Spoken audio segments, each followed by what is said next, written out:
Hace 8 días empecé una serie que he titulado El Reino de Dios. Estas predicaciones usted las puede encontrar en nuestro canal de YouTube. Ahí están todas las predicaciones que se dan en la iglesia. E iniciamos con un tema hablando de qué era el reino de Dios. Y este tema es un tema muy profundo a nivel doctrinal, porque nosotros lo que hacemos en esta iglesia es enseñar la Biblia, la sana doctrina. Y muchas veces desconocemos cosas tan importantes como lo que es y lo que significa el reino de Dios. Y en este día quisiera tocar un tema que lo he titulado Establece el reino de Dios en tu vida. Quiero leer un texto que lo dice el rey David. Está en Primera de Crónicas, capítulo 29, versículo 10 al 12. Dice la palabra: y dijo David: bendito seas tú, oh Jehová, Dios de Israel, nuestro Padre. Desde el siglo y hasta el siglo, tuya es, oh Jehová, la magnificencia y el poder, la gloria, la victoria y el honor, porque todas las cosas que están en los cielos y en la tierra son tuyas. Tuyo, oh Jehová, es el reino, y tú eres excelso sobre todos. Las riquezas y la gloria proceden de ti, y tú dominas sobre todo. En tu mano está la fuerza y el poder, y en tu mano el hacer grande y el dar poder a todos. El rey David con este texto está expresando la grandeza de Dios. Está alabando a un Dios que está sentado en un trono. Y es importante que usted y yo, al leer esta palabra, podamos adquirir un pensamiento como el que tenía David. Porque así como sea de grande su Dios, será de grande su fe. David había concebido a un Dios grande, a un Dios poderoso, a un Dios rey, soberano, a un Dios que bendice, a un Dios que tiene victoria y que tiene gloria. Una de las expresiones más profundas en la relación de Dios con su pueblo que Él quería transmitir a su pueblo es que lo reconocieran como un rey soberano. Y precisamente hace 8 días hablábamos de cómo Dios creó al mundo. Dice el libro de Génesis que creó Dios los cielos y la tierra. Dios puso al hombre a gobernar sobre la tierra, y dice la Biblia que todo lo que Dios había creado era bueno. Todo lo que opera bajo el gobierno de Dios es bueno. Todo lo que opera bajo el gobierno de Dios funciona. Todo lo que opera bajo el gobierno de Dios recibe su bendición. Y por eso Adán y Eva fueron bendecidos. El huerto del Edén era un lugar de abundancia, de prosperidad. Una de las cualidades más importantes es que el hombre tenía relación con Dios, una relación fluida. Pero en medio de ese gobierno de Dios, Dios también le da una directriz o una indicación a Adán y Eva. Y era que había cierto árbol del cual no podían comer. Ahora, preguntémonos cuántos árboles habrían en el huerto del Edén. Quizás cientos o quizás miles de árboles. Pero había una restricción, había un mandamiento, había una ordenanza del cielo para ellos, y era: no toquen ese árbol. Ahora, ¿por qué existía ese árbol y por qué Dios puso esa restricción? Porque Dios creó al ser humano con la capacidad de elegir. Y si Dios le da al hombre la capacidad de elegir, entonces debe tener el hombre la opción de saber qué elegir. Yo no puedo llevar a un jovencito a una universidad y decirle: escoja qué carrera va a estudiar, cuando solo hay una opción. Para que yo tenga la capacidad de elegir, deben haber varias opciones, y eso se llama libre albedrío. Por eso existe el bien y el mal. No porque Dios quiera que el mal persista en el hombre, sino porque Dios le da a cada ser humano, a usted y a mí, la capacidad de elegir. De lo mismo, Dios le habla a Adán y Eva y le dice: ustedes están bajo mi gobierno y son bendecidos, pero ustedes van a tener la capacidad de elegir si me prefieren a mí o prefieren sencillamente infringir mis normas y hacer lo que quieran, pero se salen del gobierno mío.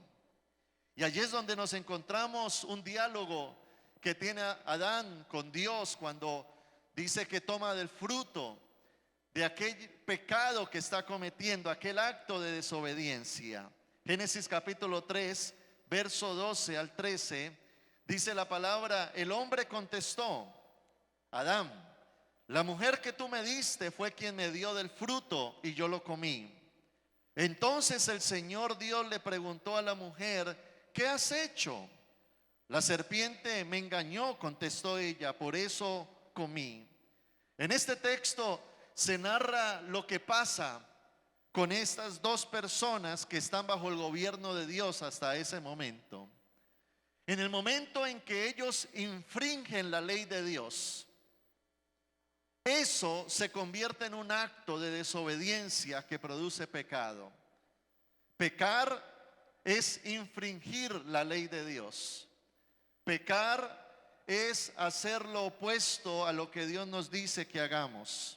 Pecar es ir en contravía de las directrices y del diseño de Dios. Dios les pregunta: ¿qué han hecho? Y el hombre responde como seguimos respondiendo desde que Dios creó al ser humano en el Edén. Adán dice: la mujer que tú me diste, porque el ser humano parece que siempre anda queriendo buscar un culpable, ¿no? Queriendo buscar quién tiene la culpa del error que cometió, o zafarse de su responsabilidad, o justificarse en su pecado. Sencillamente ella responde: Eva, la serpiente me engañó. Y aquí vemos que la serpiente es una simbología de lo que es el diablo, un ser de maldad que es real y que se describe en muchos versículos de la Biblia. Es una realidad que usa como su principal herramienta para desviar al ser humano el engaño. Dice la palabra que cuando Adán y Eva pecan, entonces su acción los lleva a mandarle un mensaje a Dios, y es: no queremos tu gobierno. Vamos a hacer nuestra propia voluntad. Vamos a hacer lo que creemos que debemos de hacer, lo que nos place, lo que nos gusta. A partir de ahora me hago responsable de mi propia vida. Y dice la palabra que en ese momento son expulsados del huerto del Edén, en otras palabras, del reino de Dios. Génesis capítulo 3, verso 17, dice la palabra: y al hombre le dijo: dado que hiciste caso a tu esposa y comiste del fruto del árbol del que te ordené que no comieras, la tierra es maldita por tu culpa. Toda tu vida lucharás para poder vivir de ella.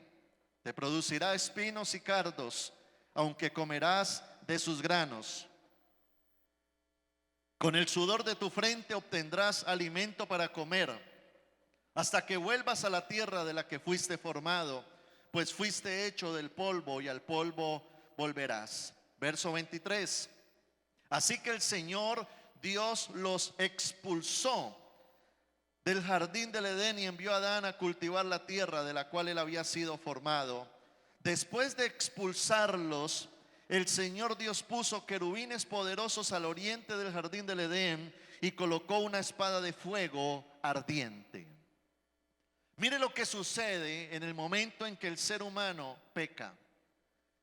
Él le dice a Dios: no queremos tu gobierno. Listo, Dios dice: no quieres mi gobierno, entonces sal de mi jurisdicción de bendición.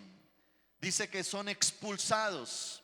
A partir de ese momento, dice el texto que se levantan unos ángeles con unas espadas que permiten el ingreso, en ese sentido, al reino de Dios. Y se crea allí un distanciamiento entre Dios y el hombre.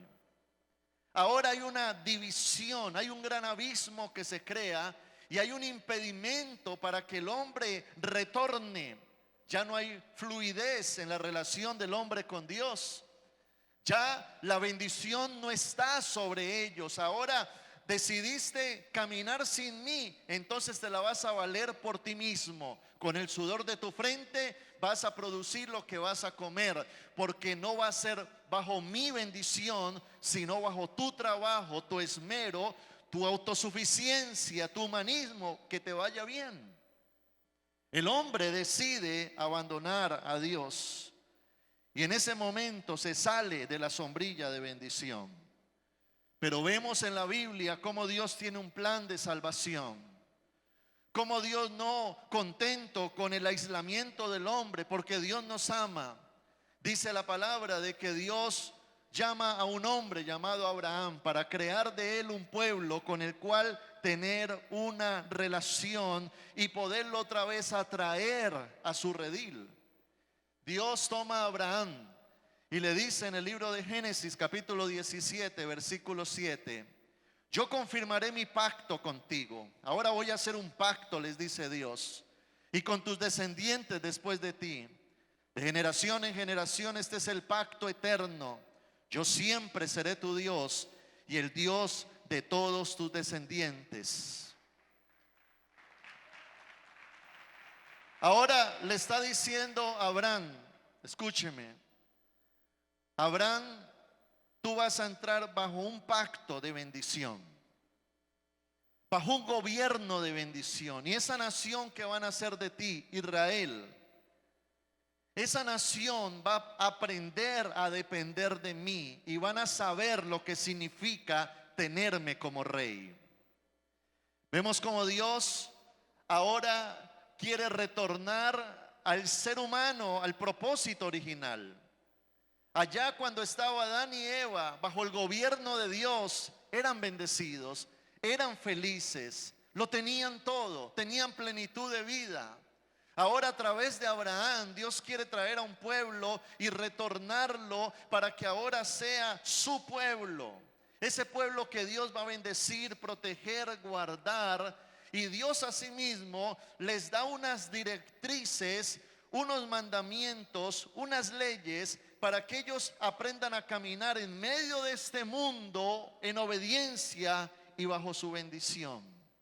Y vemos cómo en la historia, bajo el liderazgo de Jacob, de Moisés, de Josué, de David, de Salomón, el pueblo crece.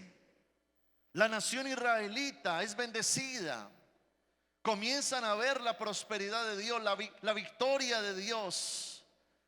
Pero lo triste de la historia del pueblo de Israel es que cuando llegó a la cúspide de la bendición, de la prosperidad y de todo lo bueno que estaba viviendo, se pervirtió.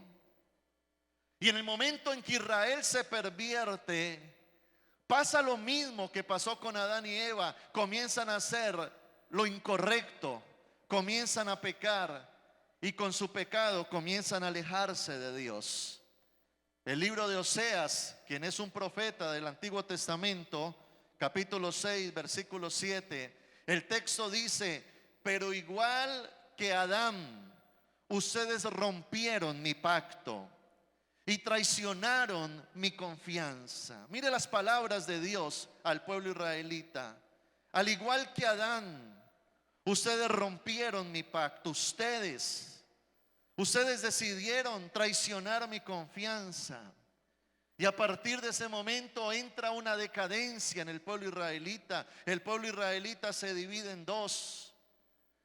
El pueblo israelita se debilita. El pueblo israelita cae en una crisis, en una pobreza, en una situación muy difícil, donde al final son conquistados por el rey Nabucodonosor de Babilonia y son exiliados. Todo lo pierden. El templo de Salomón es destruido. Ellos, toda la tierra que conquistaron la perdieron y son llevados cautivos, porque Dios ahora los disciplina por 70 años.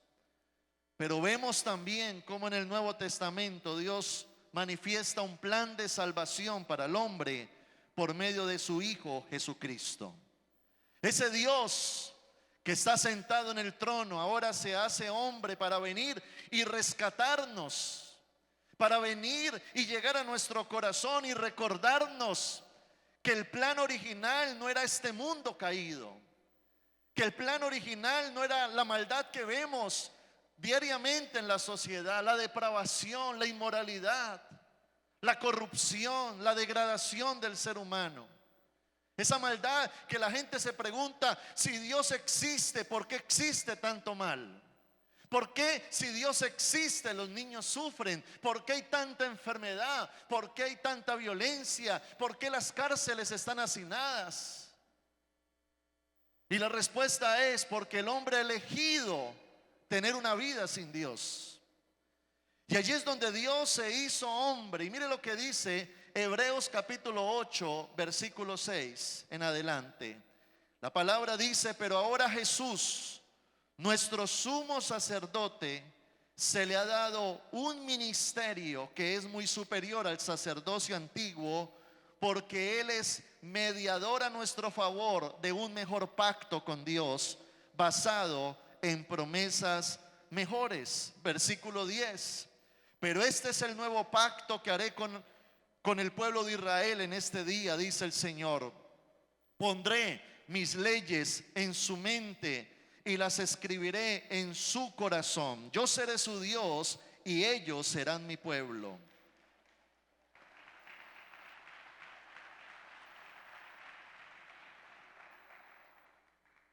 Versículo 12. Perdonaré sus maldades y nunca más me acordaré de sus pecados. Dios se hace hombre. El hombre ha cometido un delito, eligió alejarse de Dios y caer en pecado. Pero ese mismo Dios descarga sobre Cristo, el Salvador, su ira para que el hombre pagara por el pecado de la humanidad. Jesús va a la cruz del Calvario y allí Dios el Padre descarga su ira sobre él, muriendo él de una manera cruel, de una manera brutal, padeciendo por nuestros pecados. Pero no solamente Él llevó nuestros pecados y nuestra maldad para ser perdonados, sino que ahora se convierte en un mediador para que esos ángeles que estaban con las espadas impidiendo el huerto al Edén, ahora de una manera espiritual se quiten de allí y Jesús crea un puente para que a través de Él usted y yo podamos retornar al plan original de Dios. Por eso la Biblia dice: Jesucristo, quien nos ha trasladado del reino de las tinieblas al reino de la luz admirable, donde Dios es Rey soberano. Dele un fuerte aplauso al Señor.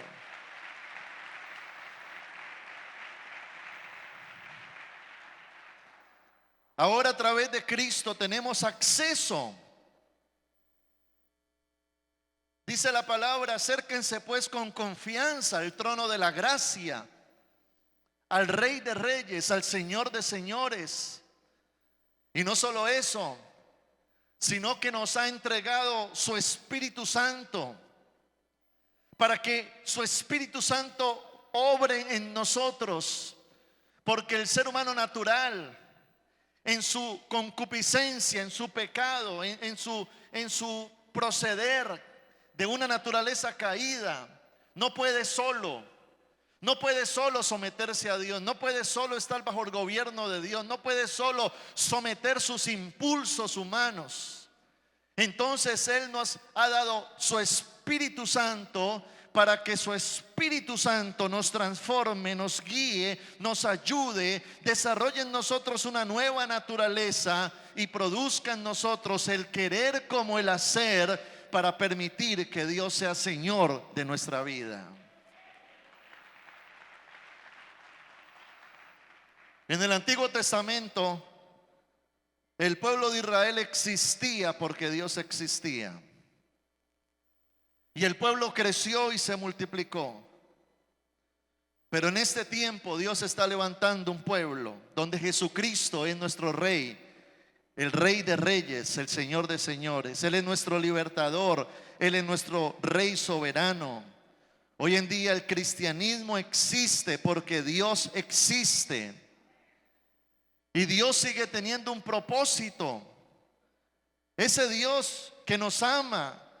Jesús aparece en escena y dice: el reino de los cielos se ha acercado. Arrepiéntanse. Vuelvan a mí. Vuelvan al plan original. Es una elección.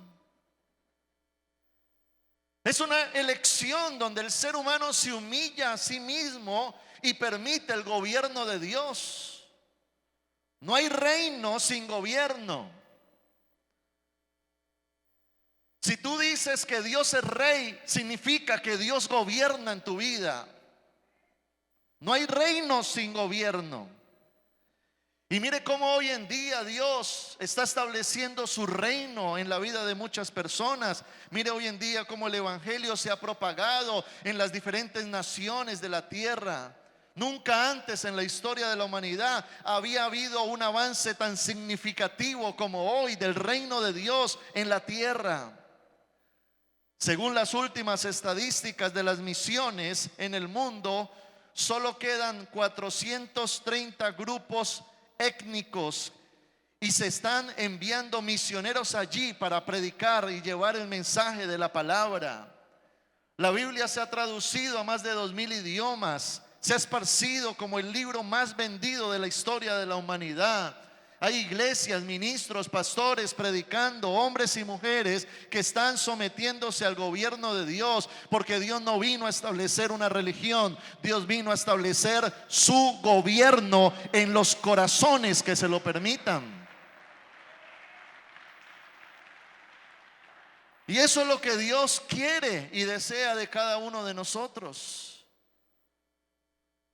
Dios quiere entrar a gobernar.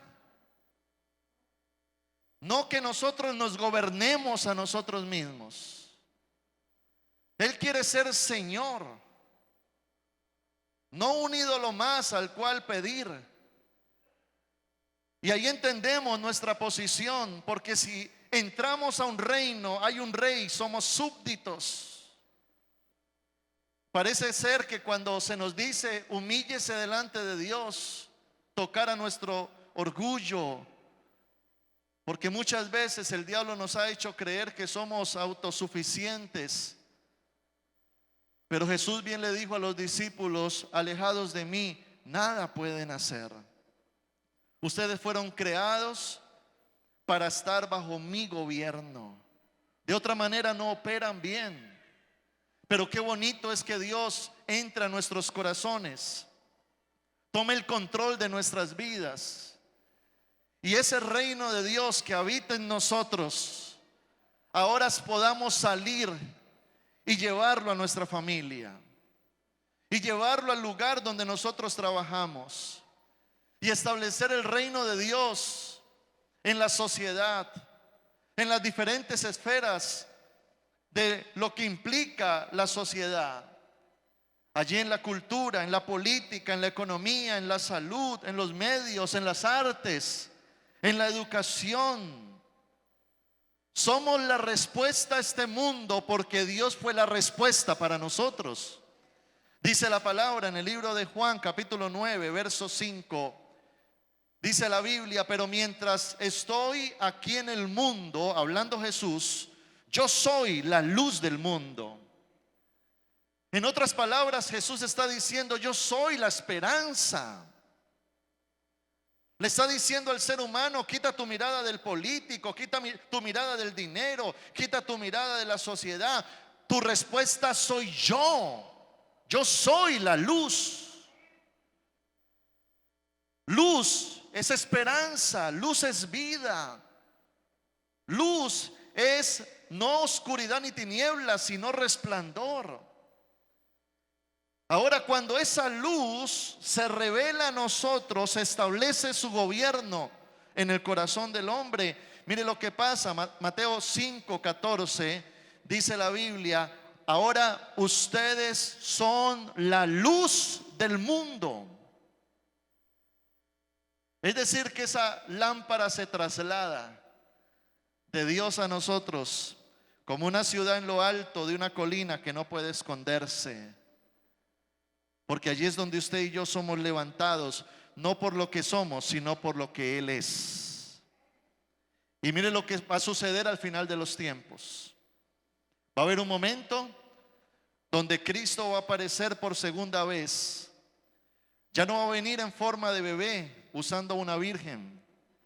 Va a venir como en el cielo, como el Rey de Gloria, rodeado de sus ángeles, todo ojo le verá. Y en ese momento, cuando Cristo aparezca, el Rey de Gloria, ahí no va a aparecer ni Mahoma, ni Buda, ni Confucio, ni ninguna religión existente del mundo. Aparecerá Jesucristo, el Hijo de Dios, en medio del cielo. Y dice la Biblia: todo ojo le verá y toda rodilla se doblará y proclamará: Jesucristo es el Señor. Dice el libro de Apocalipsis, capítulo 21, verso 24: las naciones caminarán a su luz de la ciudad, y los reyes del mundo entrarán en ella con toda su gloria. Ahora, para que usted y yo afectemos la sociedad, para que usted y yo seamos transformadores en el ámbito donde Dios nos pone, para que usted y yo podamos caminar en victoria en medio de este mundo difícil, Dios primero tiene que tomar el control de nuestras vidas. Dios primero necesita afectar nuestras vidas. Por eso, con esta palabra, quítese ese título de religión y establezca reino. Yo no busco a Dios porque soy religioso, yo busco a Dios porque soy un hijo de su reino. Y bajo ese concepto me humillo delante de Él y le digo: Señor, gobiérname. Él no solamente quiere que escuchemos una enseñanza acerca del reino de Dios, Él quiere ser rey. ¿Dónde se establece el reino de Dios? El reino de Dios se establece donde se hace su voluntad. El reino de Dios se establece donde se hace su voluntad. Así es que si usted dice: yo quiero que en mi casa esté el reino de Dios, ¿cómo va a estar el reino de Dios en su casa? A través de la obediencia. ¿Cómo va a estar el reino de Dios en su vida? Cuando usted haga su voluntad. No hay reino sin gobierno. Y para que eso suceda, se necesita algo que lo describe Pablo en Romanos 12:2. Dice la Biblia: transformaos por medio de la renovación de vuestro entendimiento.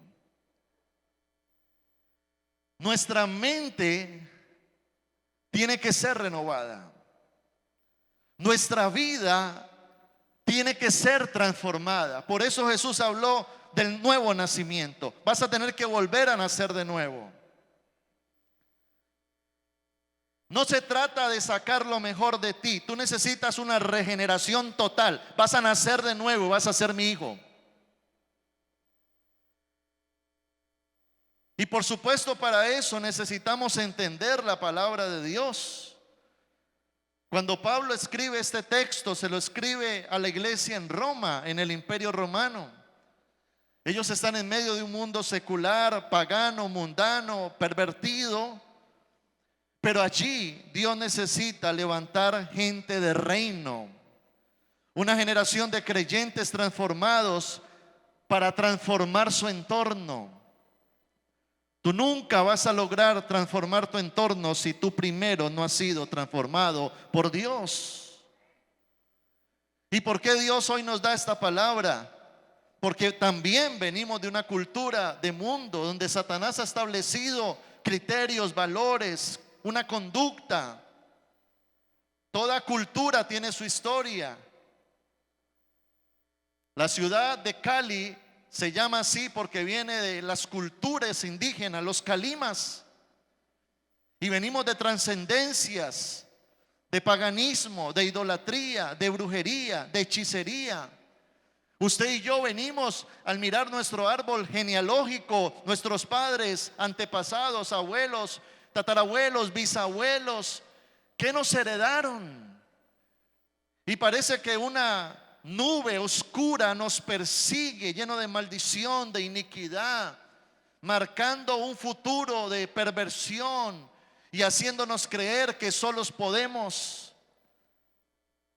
Pero yo quiero invitarte para que no pienses como Adán y Eva, solos podemos, o como el pueblo israelita, solos podemos. Dios está buscando hombres y mujeres que se humillen delante de Él y que le reconozcan como Señor y le digan: Señor, quiero tu gobierno sobre mi vida. Tenemos tantas ideas en nuestra mente que tienen que ser desmontadas. En otras palabras, mañas, procederes incorrectos, tradiciones, religiosidad, costumbres, sí las traemos de nuestra vida, de nuestro mundo. Y las ideas traen consecuencias. Haga de cuenta un árbol. El árbol tiene raíces. Las raíces son las ideas. El árbol tiene un tronco. Las ideas producen valores. El tronco son los valores. Ahora el árbol extiende sus ramas. Las ramas son la conducta, porque los valores que tiene la persona genera conductas. Y asimismo las ramas producen un fruto, que son las consecuencias. Entonces las ideas generan valores, los valores generan una conducta y las conductas consecuencias. Adán pensaba de una manera y terminó mal. Usted y yo tenemos que aprender a pensar bien, de acuerdo al criterio del reino de Dios, para que nos vaya bien. No podemos pretender tener una vida de reino si Dios no es rey. No podemos pretender tener una economía de reino si Dios no es rey. No podemos pretender tener una vida de bendición si Dios no gobierna. Y ese es el estrellón que se mete mucha gente que quiere buscar de Dios, pero no quiere permitir a Dios ser Señor. No quiere permitir a Dios ser Rey. Entonces, ¿qué tenemos que hacer para que Dios sea Rey? Y le quiero decir algunas cosas sencillas. Primero, lo primero que tenemos que hacer es estudiar la palabra para adquirir conocimiento del reino. Usted sabe que en cada gobierno, en cada país, hay una constitución política. Usted puede ir al libro de la Constitución de Colombia y ahí se expresa todas las normas que rigen una nación. Escuchaba a una persona decir: nadie puede estar por encima de la ley. Y de igual forma, si pretendemos entrar al reino de Dios, hay una constitución, y esa constitución está en la palabra de Dios. Si pretendemos tener una vida de reino, no podemos estar por encima de lo que Dios dice. Escuche esto.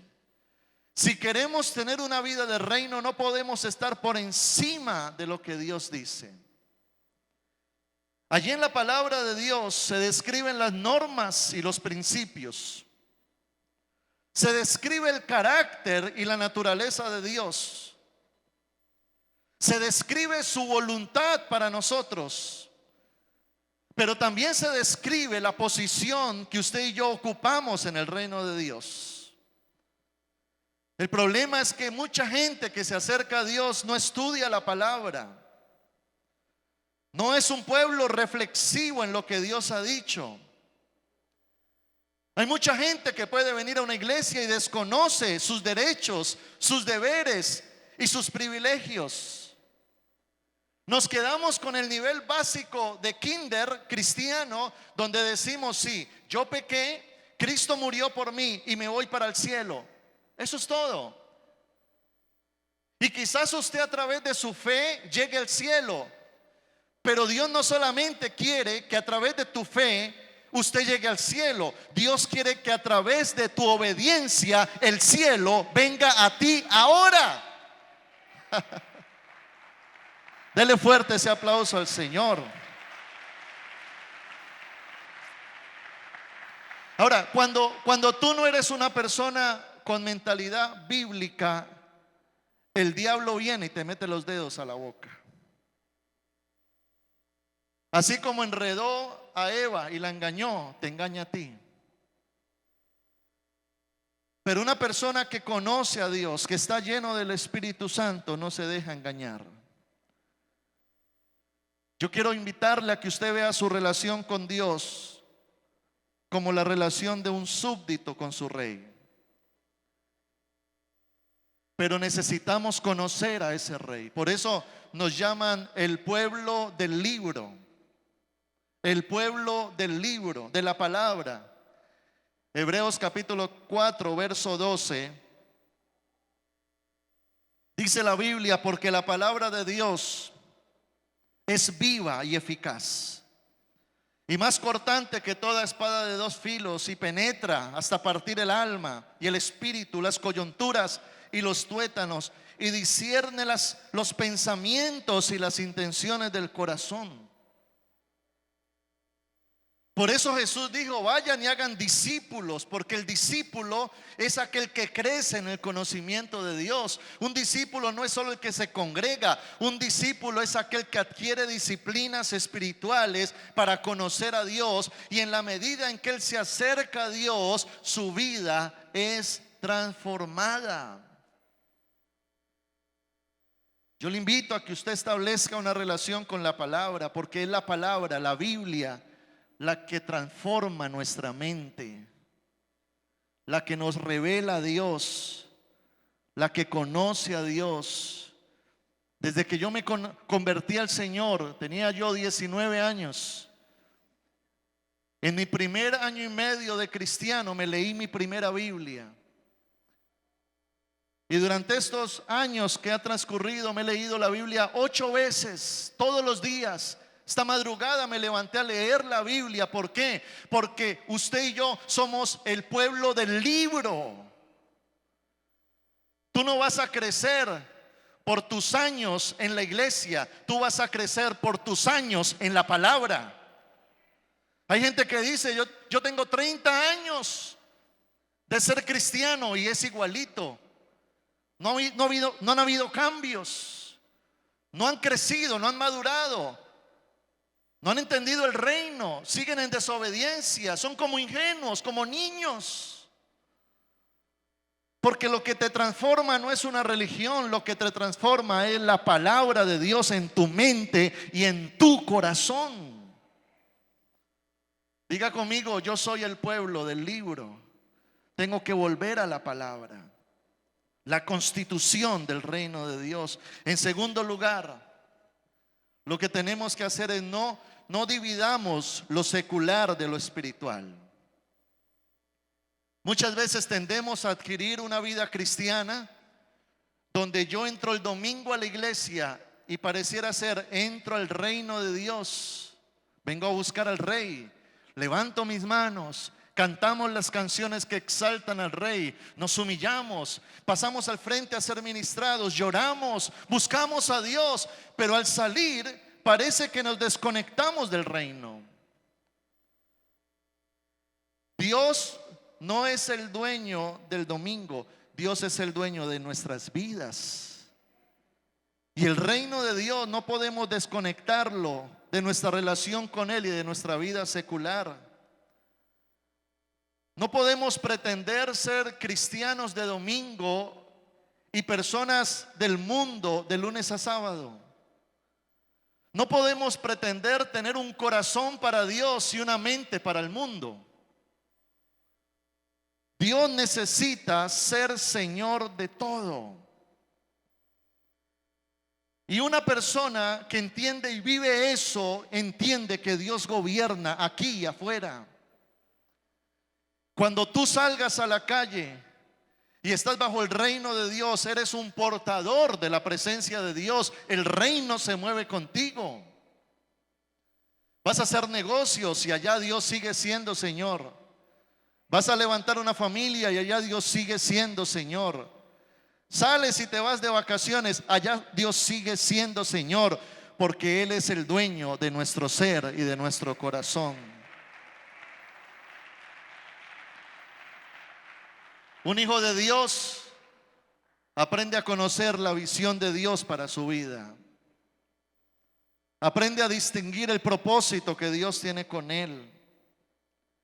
Por eso Dios necesita una iglesia con la mente de Cristo.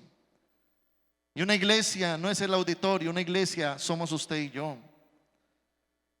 Una iglesia con una espiritualidad profunda. Una iglesia con una cosmovisión bíblica.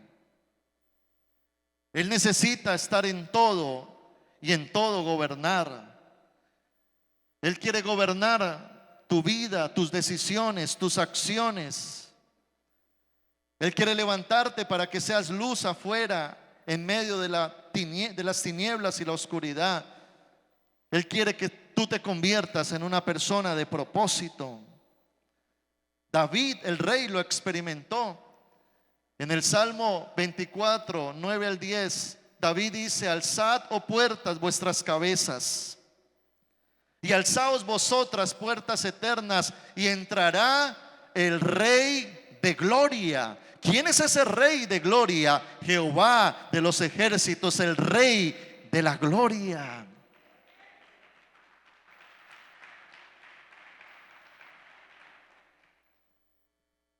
¿Qué necesita Dios? Gobernar. Conocí a un joven que comenzó a acercarse a la iglesia, pero al mismo tiempo tenía una novia afuera y con la cual fornicaba. Y yo veía a ese joven queriendo buscar a Dios, pero no queriendo soltar esa relación. Y nos pasa eso con muchas áreas en nuestra vida. Queremos entrar al reino con el mundo incluido. Queremos entrar al reino, pero de acuerdo a mi proceder y no al proceder de Dios. Queremos vivir bajo nuestros criterios y no bajo los criterios del reino de Dios. Y quizás por eso no tienes una vida de reino. Yo le quiero invitar a que usted reflexione en eso y le permita a Dios ser Señor. Si Dios es Señor, todo en tu vida va a cambiar, porque Él tomará el control de tu casa, de tu familia, de tu economía, de tu ministerio, de tu mañana. ¿Por qué? Porque Él ahora es Señor, Rey de reyes y Señor de señores. Y en tercer lugar, acompáñeme por favor. En tercer lugar, debemos entender la lucha espiritual que enfrentamos. Cuando la Biblia habla de lo que sucede en la tierra, habla de algo que se llama el reino de las tinieblas y el reino de la luz. Cuando Jesucristo viene a establecer un gobierno en medio de un mundo hostil, donde Satanás, todavía aunque Cristo le quitó la autoridad, él aún sigue vigente y haciendo daño. El apóstol Pedro más adelante dice que Satanás anda como león rugiente buscando a quien devorar. Es decir, que mientras estemos en este mundo habrá una guerra entre el mundo de las tinieblas y el reino de la luz. Por eso Jesús dijo: o ustedes están conmigo o están en mi contra. Hay una guerra. Llegará un momento descrito en Apocalipsis donde Satanás definitivamente será destruido. Pero ahora hay un reino que Dios quiere establecer en los seres humanos. No por ellos ser perfectos, sino más bien por ellos estar dispuestos. Tú, para ser un hijo de Dios, no necesitas ser perfecto, pero sí tener un corazón contrito y humillado.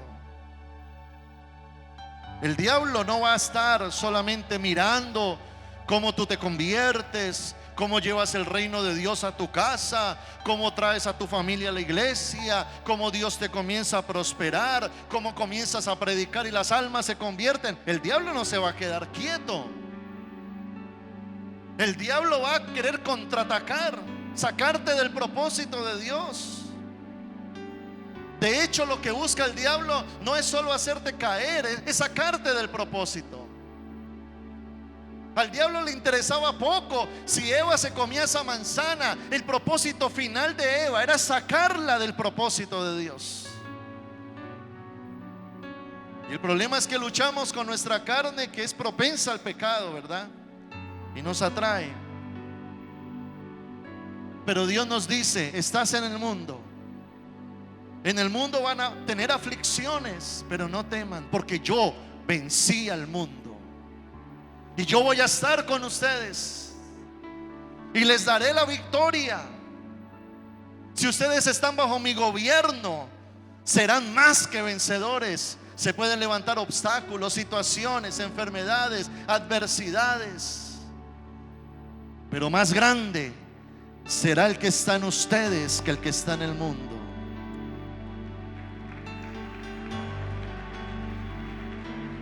Y el mismo infierno se puede venir: brujería, hechicería, ocultismo, satanismo, maledicencia.